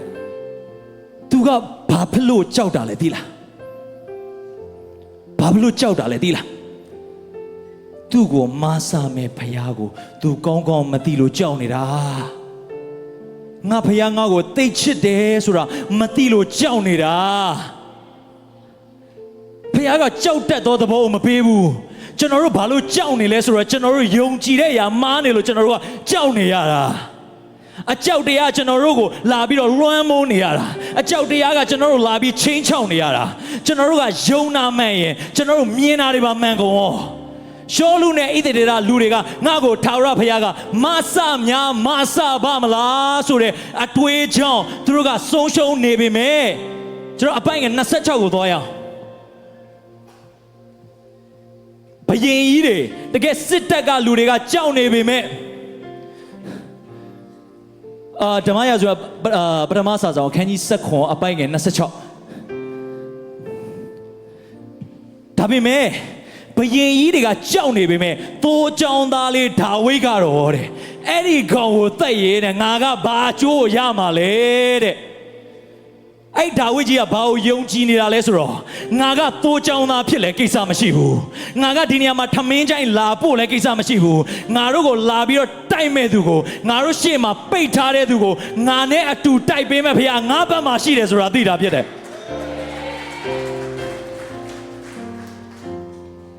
မင်းဘာကိုယုံကြည်နေလဲဆိုတဲ့အရာကမင်းဘာကိုလှုပ်ဆောင်နေလဲဆိုတာနဲ့ကြည်တာနဲ့သိနိုင်တယ်မင်းဘာကိုပြောနေလဲဆိုတာကမင်းဘာကိုယုံကြည်လဲဆိုတာကိုသိနိုင်တယ်လူနှစ်ယောက်တူတယ်တယောက်ကတော့အရက်တော့ပို့ရှိတယ်ဘယင်ဖြစ်တယ်ဒါပေမဲ့ကြောက်တယ်တယောက်ကတော့သိုးကြောင်သားလေးဖြစ်တယ်ဘာ background မှမရှိဘူးဒါပေမဲ့သူကအဲ့ကောင်ကိုတိုက်ရင်ဘာရမှာလဲလို့ရဲရင်သောစိတ်နဲ့ပြောတယ် come on တကူပါသောစိတ်နဲ့ပြောတယ်ကိုမနိုင်ကိုအခြေအနေလောက်နဲ့မနိုင်လောက်တဲ့အရာကိုငါအဲ့ကောင်ကိုတတ်ပြီးငါဘာရမလဲဆိုတာကိုမြင်တတ်တဲ့သူကပုံမှန်စိတ်နဲ့မရဘူးဖျားစီကမဆသောတကူပါသောစိတ်နဲ့မှရတာဖြစ်တယ်အာမင်သင်ယုံနာပြောင်းလိုက်သင်အနာဂတ်ပြောင်းသွားလိမ့်မယ်သင်ယုံနာပြောင်းလိုက်သင်အနာဂတ်ပြောင်းသွားလိမ့်မယ်သင်ဆုံးရှုံးနေတာကသင်မိသားစုကြောင့်မဟုတ်ဘူးသင်အခြေအနေကြောင့်မဟုတ်ဘူးသင်ဆုံးရှုံးနေတာကသင်ရဲ့မှားယွင်းသောယုံကြည်ခြင်းကြောင့်ဖြစ်တယ် Come on ဒါကြောင့်မလို့ဖခင်ကအမြဲပြောတဲ့အရာတစ်ခုရှိတယ်ပေါလုကဘယ်လိုပြောလဲအဲ့ဒီနိယာမ principle ကြီးကိုသိသွားတယ်ပေါလုကဘယ်လိုပြောလဲသိလားယောမအခန်းကြီး7နဲ့အပိုင်ငယ်1ကိုကျွန်တော်တစ်ချက်ထိုးပေးပါယောမဩဝါဒစာအခန်းကြီး7နဲ့အပိုင်ငယ်1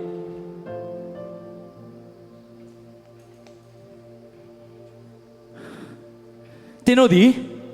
လောကီဘုံတရားကိုမဆောင်နဲ့တဲ့လောကီဆိုတာဘာကိုပြောတာလဲကျွန်တော်လောကလူတွေလောကလူတာမင်းဒါရှိမှမင်းဒါဖြစ်မယ်မင်းဒါလုံနိုင်မှမင်းဒါရမယ်လို့ပြောတာလောကီမဟုတ်ဘူးလားဟမ်သင်တို့ဒါကြီးရှိမှမင်းတို့ဒီနေရာကိုလာခဲ့မဟုတ်ရင်တော့မင်းတက်မလာနဲ့တောက်ချလိုက်မယ်ဆိုတာဘယ်သူပြောရလဲ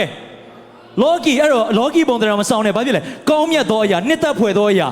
စုံလင်သောအရာဒီဟုသောဘုရားသခင်အလိုတော်ရှိသောအရာသည်တဲ့ဘာဖြစ်လဲဘုရားသခင်အလိုတော်ရှိသောအရာသည်တဲ့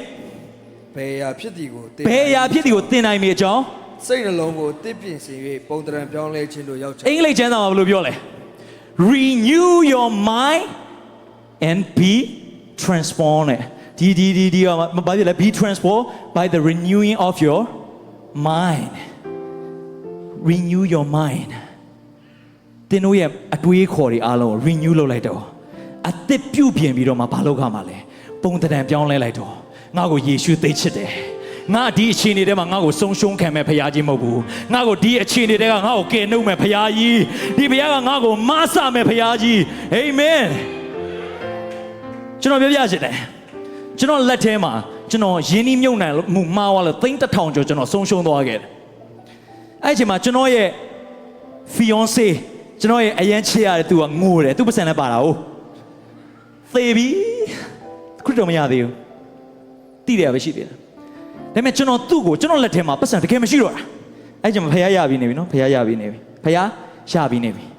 ကျွန်တော်လက်ထဲမှာသိန်း10ခန်းနဲ့ပဲရှိတော့အဲ့သိန်း1000လောက်ကအင်မတန်ရှာထားတာဖခင်ကျွန်တော်တို့အင်မတန်ကောင်းချီးပေးတဲ့အခါမှာတကယ်ကိုမှလို့ပြီးတော့မှရှာထားတာဖြစ်တယ်ဖခင်ကောင်းချီးပေးတဲ့အရာနဲ့ကျွန်တော်တကယ်ကိုမှလှုပ်ဆောင်ထားရတယ်အဆုံးရှုံးကကျွန်တော်စိတ်မကောင်းဒါကျွန်တော်စိတ်မကောင်းပြီမဲ့သူ့ကိုကျွန်တော်အမြဲပြောတဲ့အရာရှိတယ်ငါတို့အတွက်ဖခင်အင်မတန်မှပြင်ဆင်ပေးထားတယ်လို့ဖခင်ကငါ့ကိုအင်မတန်မှပြင်ဆင်ပေးထားတယ်ရှေ့မှာလို့စိတ်မပူနဲ့လို့သူ့ရဲ့မဆခြင်းကရောက်လာလိမ့်မယ်လို့ငါဖခင်ကငါတို့ကိုဒီမှာပြစ်ထားမဲ့ဖခင်မဟုတ်ဘူးငါဖခင်ကငါ့ကိုအဲ့ထဲကကယ်နှုတ်မဲ့ဖခင်လို့ကျွန်တော်ပြောခဲ့တယ်မေးကြည့်လိုက်သူ့မယုံရင်သူဖခင်ကိုသိချာမသိသေးဘူးဒီနေ့မှာအဲ့ထက်မကတဲ့ဆယ်စားမကတဲ့ຢာကိုဖခင်ကျွန်တော်ဒီနေ့မှာပြန်ပေးပြီးဖြစ်တယ်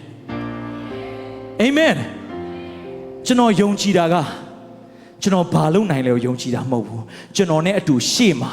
ချိုးဖောက်ခြင်းတွေကိုလှုပ်ပေးမဲ့ဖခင်ရှေ့ကနေတိုက်ပွဲတိုက်ပေးမဲ့ဖခင်ကျွန်တော်နဲ့အတူပါရှိတယ်ဆိုတာကျွန်တော်သိနေတာဖြစ်တယ်အဲ့အချိန်မှာကျွန်တော်ကောင်းနေတာမဟုတ်ဘူး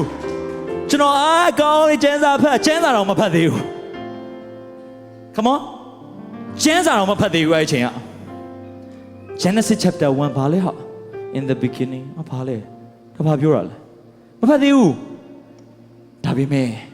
ဒီဖခင်ကငါ့ကို200ဘဝကနေဒီနေရာကိုချီးမြှောက်တယ်လို့ပဲတာ၍တိုးပွားသောအရာတွေကိုချီးမြှောက်အောင်မယ်ဆိုတော့ကျွန်တော်ယုံနေတာဖြစ်တယ်200ဘဝကနေကယ်နှုတ်နိုင်ရဲ့30ကနန်းဘဝကနေကျွန်တော်ဘာဖြစ်လို့မကယ်နှုတ်နိုင်ရမှာလဲ Come on Come on What you believe what you become What you believe what you become သင်ဘာကိုယုံလဲဆိုတာသင်ဘာဖြစ်လာမလဲဆိုတာပဲတဲ့ဒါကြောင့်ဒီနေ့မှာကျွန်တော်ပြပြချင်တယ် renew လုပ်လိုက်တော့သင်တို့အသက်တာငါ့ကိုဖျားမချစ်ဘူးငါ့ကိုမမဆဘူးငါကဒီဘဝမှာသူများကိုကြည့်ပါဦးသူများကိုကြည့်လိုက်တော့လေဟာကားကောင်းစားရှင်ငါဘဝတော့ဖျားချောင်းလဲလာတယ်ပုံမှန်လဲတက်တယ်ဖျားကိုလဲဆယ်ဖို့တဖို့လဲထဲတယ်ဒါပေမဲ့ငါဘဝဒီတိုင်းပဲကွာငါတော့ဖျားမကြည့်တော့ဘူးထင်တယ်ဖျားမျက်နှာလိုက်တဲ့ဖျားလားမသိဘူးအဲ့ဒါတွေးတဲ့ကတင်ဆုံးရှုံးသွားပြီယေရှုကပြဿနာနဲ့ကြုံတိုင်းမှာဖခင်တင်တော့အဲ့လိုတွေးစေချင်တာမဟုတ်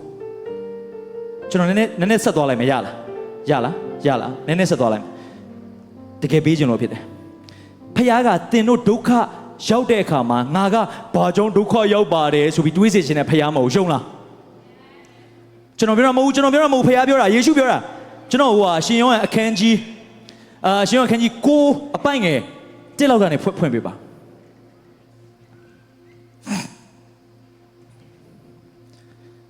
ရှင်ယောဟန်အခန်းကြီး9အပိုင်ငယ်1လောက်ကနေဖွင့်ပေးပါခမလမ်း၌ညီချက်လောက်ကျွန်တော်ဖတ်ပြီးလို့ရမလားခမလမ်း၌သွားတော်မူစဉ်အမိဝမ်းတွင်ကပင်မျက်စိကန်းသောသူတစ်ယောက်ကိုတွေ့မြင်တော်မူ၏တပည့်တော်တို့ကအရှင်ဖျားဤသူသည်အဘယ်သူ၏အပြစ်ကြောင့်မျက်စိကန်းသနည်းကိုယ်အပြစ်ကြောင့်ကန်းသလောမိဘအပြစ်ကြောင့်ကန်းသလောဟုလျှောက်ကြโอเคအဲ့ဒီပဲယေရှုနဲ့တဲ့သူတပည့်တော်တွေကလမ်းသွားနေတဲ့အချိန်မှာဘယ်သူမြင်လဲမျက်စိကန်းနေတာမျက်စိကသူကဘယ်တဲ့ကန်းတာမွေးကလေးကကန်းတာမွေးကလေးကကန်းတဲ့သူတယောက်မြင်တော့တပည့်တော်တွေကလောကဘယ်လိုပြောလဲဒီကောင်ကန်းတာသူ့အဖေမေအတုံးမချလို့လားသူ့အဖေမေအပြစ်ကြောင့်လားဒါမို့သူကအပြစ်ကြောင့်လားမသိဘူးသူကဘယ်တော့အပြစ်လို့လဲအခုမှမွေးလာတဲ့ကန်းပါတယ်ဆိုမှသူကဘယ်တော့အပြစ်လို့မှာလဲဘယ်တော့အပြစ်လို့လဲသိလားမသိဘူးတင်းတို့လည်းမသိဘူးကျွန်တော်လည်းမသိဘူးဒါပေမဲ့စိတ်ထင်တယ်ရှောက်ပြောနေတာစိတ်ထင်တလုံးနဲ့ရှောက်ပြောတာတွေကဆုံးရှုံးစေနေတာမှတ်ထားလိုက်ထင်တလုံးစင်ယုံလို့မရဘူးတဲ့ထင်တာတွေပြောလို့ဖခင်ထင်တာနဲ့သွားတာမဟုတ်ဘူးဖခင်ကတင်တာနဲ့သွားတာအဲ့မှာယေရှုကဘာပြောလဲဆက်သွားရအောင်သုံးကိုသွားရအောင်ယေရှုကလည်းကိုယ်ပြစ်ကြောင့်မဟုတ်မိဘပြစ်ကြောင့်လည်းမဟုတ်ဖခင်သခင်ဤအမှုတော်ကိုသူ၌ထင်ရှားစေမည်ကြောင်း Amen come on hey come on သူမျက်စိကန်းနေတာကတဲ့ဘယ်သူပြစ်ကြောင့်မှမဟုတ်မင်းတို့ရှောက်မပြောနဲ့တဲ့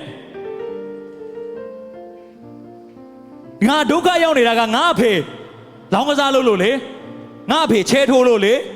ငါအမေလေးချဲထိုးလိုက်လို့ရှောက်မပြောနဲ့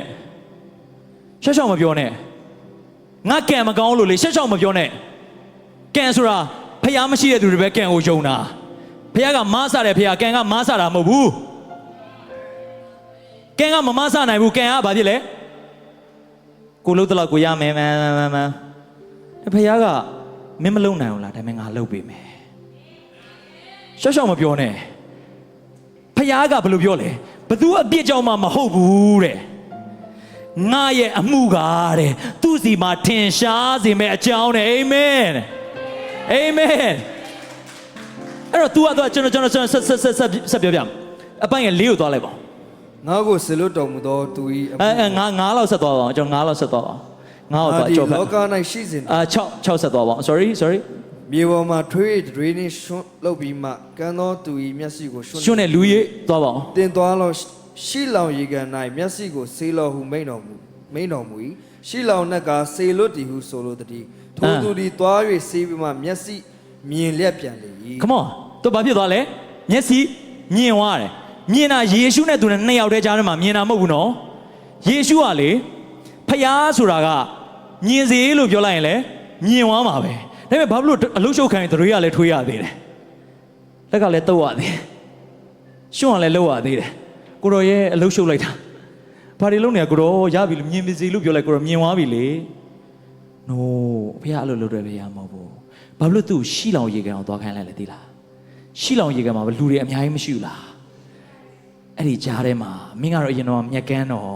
ပေမဲ့ငါနဲ့တွေ့တဲ့အခါမှာမင်းမျက်စိကလူတွေကြားထဲမှာမင်းကမျက်စိမြင်ရတဲ့ဘဝအသစ်ကိုရသွားပြီအာမင်ဘယ်သူမှမလုပ်ပေးနိုင်တဲ့အရာကိုမင်းကငါနဲ့တွေ့တဲ့အခါမှာမင်းကိုလူတွေကပယ်ထားခြင်းခံရပေမဲ့မင်းကငါကလူတွေကြားထဲမှာပြန်ပြီးတော့မင်းဘဝအသစ်ကိုချီးမြှောက်မယ်ဖခင်အာမင်အာမင် This is our God အဲ့ကျွန်တော်တို့ကိုးကွယ်တဲ့ဖခင်ကြီးဒါကြောင့်ကျွန်တော်ဒီနေ့စပြီးတော့ငါဒုက္ခရောက်နေတာတွေကဟိုးငါရဲ့မိဘကြောင့်ငါခြေနေကြောင့်ငါဘာကြောင့် No Come on No ပြောကြည့်ပါဦး No This is not my life အဲ့ဒါကိုဘယ်သူကပြောသွားလဲဆိုတော့ဒါဝိကြီးကပြောသွားတာရှင်ကျွန်တော်ဓမ္မရာဇဝင်ပထမစာဆောင်အခန်းကြီး7အပိုင်းငယ်26ကိုကျွန်တော်ပြန်သွားလိုက်အဲ့မှာအဲ့ကောင်ကိုတက်ရင်ငါရှေ့မှာပိတ်ထားတဲ့ငါတို့ကြုံနေရတဲ့ပြဿနာကောင်ကြီးကိုဖြေရှင်းလိုက်ရင်အဲ့ဒီနောက်မှာဖျားပြင်ဆင်ပေးထားတဲ့ကောင်ကြီးကဘာလဲHey မင်းတို့အခုကြုံနေရတဲ့ဘဝကြီးတွေကနေပြီးတော့အဲ့ဒီအခြေအနေကိုကြော်သွားရင်မင်းတို့စီမှာလာမဲ့ကောင်းကြီးကဘာလဲအဲ့ဒါကိုမျှော်တက်သွားတဲ့သူအာမင်ဒီအခြေအနေကြုံစရာဘုရားကငါ့ကိုကျွန်ဘဝရောက်ဖို့မဟုတ်ဘူးဘုရားကဒီထက်ကောင်းတဲ့ next level ကိုငါ့ကိုတက်စေဖို့အာမင်ဒါဝိဒ်ကြီးသာဂေါလျက်မရောက်လာရင်ဒါဝိဒ်ကရှောလူထောင်ဒါဝိဒ်တောင်းဆိုတဲ့ကိစ္စကဖြစ်လာမှာမဟုတ်ဘူးဒါဝိဒ်ကစီးစိမ်နေလဲရဘယင်သမီးလဲရဖြစ်လာမှာမဟုတ်ဘူးဘယင်ကပုံမှန်တိုးချောင်းသားလေးကိုသူ့သမီးနဲ့ပေးစားမှာလေအဲ့ဒီအခွင့်အဲ့ဒီအခက်အခဲကတင့်ကို next level ကိုတက်စေဖို့အတွက်ဘုရားကပေးထားတဲ့ stepping stone Come on Hey အဲ့ဒီအရာကဖယားသခင်အမှုတော်သည်ငါ၌ထင်ရှားစေမဲ့ကြောင်းငါအခုကြုံနေရတဲ့ပြဿနာငါအခုကြုံနေရတဲ့အခက်အခဲငါခုကြုံနေရတဲ့ဘဝသည်ငါရဲ့အတ္တအားဖြင့်ငါရဲ့ဖယားရဲ့ဘုန်းမှာငါအားဖြင့်ထင်ရှားစေမဲ့ကြောင်းဖယားကကျွန်တော်ကိုငွေနေရဘဝတည်းကျွန်တော်မရောက်ခဲ့ရင်ကျွန်တော်ဒီနေ့ဒီနေရာမှာယေရှုကောင်းတယ်ဆိုတော့ကျွန်တော်ပြောလို့မရဘူးကျွန်တော်ဘဝမှာကျွန်တော်မဆုံးရှုံးခဲ့ရင်ယေရှုကအင်မတန်မှကောင်းမြတ်တယ်ဆိုတာကျွန်တော်ဒီနေရာမှာပြောလို့မရဘူးကျွန်တော်ပြောလို့ရတာဒီကျွန်တော်ဘဝမှာတတ်သိရှိလို့ပြောလို့ရတာဖြစ်တယ်သင်တို့ကြုံနေရတဲ့အရာအားလုံးကသင်တို့ next level ရောက်ဖို့အတွက် Come on next level ရောက်ဖို့အတွက် Come on next level ရောက်ဖို့အတွက်New chapter ရောက်ဖို့အတွက်စာမျက်နှာအသစ်ရောက်ဖို့အတွက်ဖြစ်တယ်ကျွန်တော်ကုမ္ပဏီနာမည်ကဘာလဲသိလား New chapter တဲ့ကျွန်တော်ဖခင်သခင်ကျွန်တော် old chapter ထဲမှာပိတ်ထားတဲ့ဖခင်မဟုတ်ဘူး New chapter ပြည့်စေတဲ့ဖခင်ကြီး Amen ကျွန်တော်ခုပြချင်တယ်သင်တို့တက်တာမှာအခုကြုံနေရတဲ့အချိန်ကအောက်ဆုံးဖြစ်လိမ့်မယ်မဲအောက်ဆုံးဖြစ်ပေမဲ့လေသင်တို့ဘဝကတောင်ထိပ်ကိုတက်နေတဲ့အချိန်မှာဒီအဆင့်မှာဘုရားကငါ့ကိုနောက်တစ်ဆင့်ကိုထပ်ပြီးပို့ဆောင်ပေးဦးမယ်။တန်ဒီတစ်ဆင့်ကိုနင်းတဲ့အခါမှာဘုရားကငါ့ကိုနောက်တစ်ဆင့်ကိုထပ်ပြီးပို့ဆောင်အောင်မယ်။ဒီတစ်ဆင့်ကိုနင်းတဲ့အခါမှာငါဘုရားကထိတ်ဆုံးဒီပို့ဆောင်အောင်မယ်ဆိုတာယုံကြည်တတ်သွားရဲ့။ Amen ။ဒါကြောင့်ဒါဝိဒ်ကဆုံးတတ်တော့မယ်။ဒါဝိဒ်ကအဲ့လို mindset ရှိတာဟုတ်ရဲ့လား။ကျွန်တော်သွားရအောင်ကျွန်တော်ဓမ္မအပိုင်းငယ်46ကိုသွားရအောင် Come on Hallelujah ပိုင်းငယ်46ကိုသွားရအောင်46 sorry 44 45လောက်သွား45 sorry ဒါဝိဒ်ကပြောတယ် တင်းဒီဓာလံကိတုံပါလဲငါထံတို့လာ၏ငါသည်တင်ကျိမ့်ပသောဣသရေလဘိုလ်ခြေတို့၏ဖျားသခင်ကောင်းကင်ဘိုလ်ခြေရှင်ထာဝရဖျား၏နာမတော်ပါလဲတင်ရှိရာသို့လာ၏ အာမင်အခက်အခဲတွေကိုသင်တို့ပြောရမှာတခုပဲမင်းတို့ဘလောက်ပဲကြီးကြီးမင်းတို့လက်ထဲမှာဘလောက်ပဲပါငါကမင်းအဲ့ဒါကြီးပါတာငါစိတ်မဝင်စားဘူးငါကိုမဆာမဲ့ယေရှုနာမကိုကင်ပြီးတော့လာတယ် come on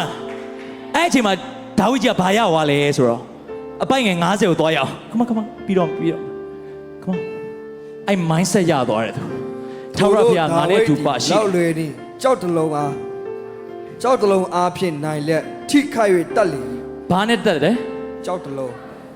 come on ဘာနဲ့တက်လဲ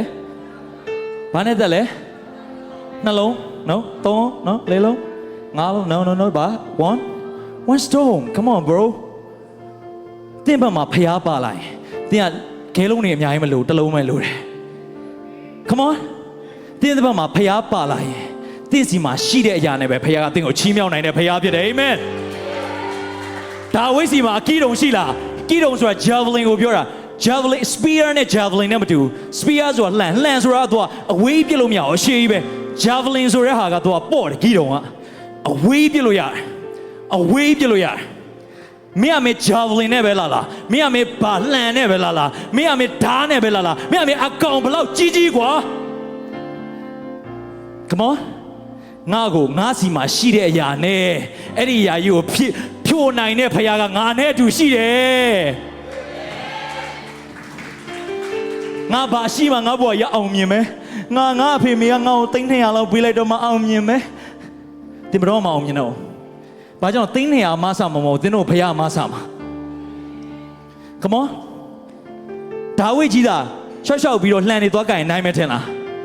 မနိုင်ဘူးသူကဘာကိုကြိုင်လဲဖခင်ရဲ့နာမကိုကြိုင်တယ် come on ဒါဝိဒ်ကအဲ့ဒီအကောင်ကြီးကိုတတ်နိုင်သွားတာကဓာတ်တွေလန်နေပါလို့မဟုတ်ဘူးအခြေအနေကောင်းလို့မဟုတ်ဘူးသူ့ဘက်ကအားကြီးလို့မဟုတ်ဘူးအားနည်းပေမဲ့လည်းသူကင်တဲ့အရာကအယဲမှန်သွားတယ်ဘာကိုကင်တာလဲဖခင်ရဲ့နာမကိုကင်တာဖြစ်တယ် come on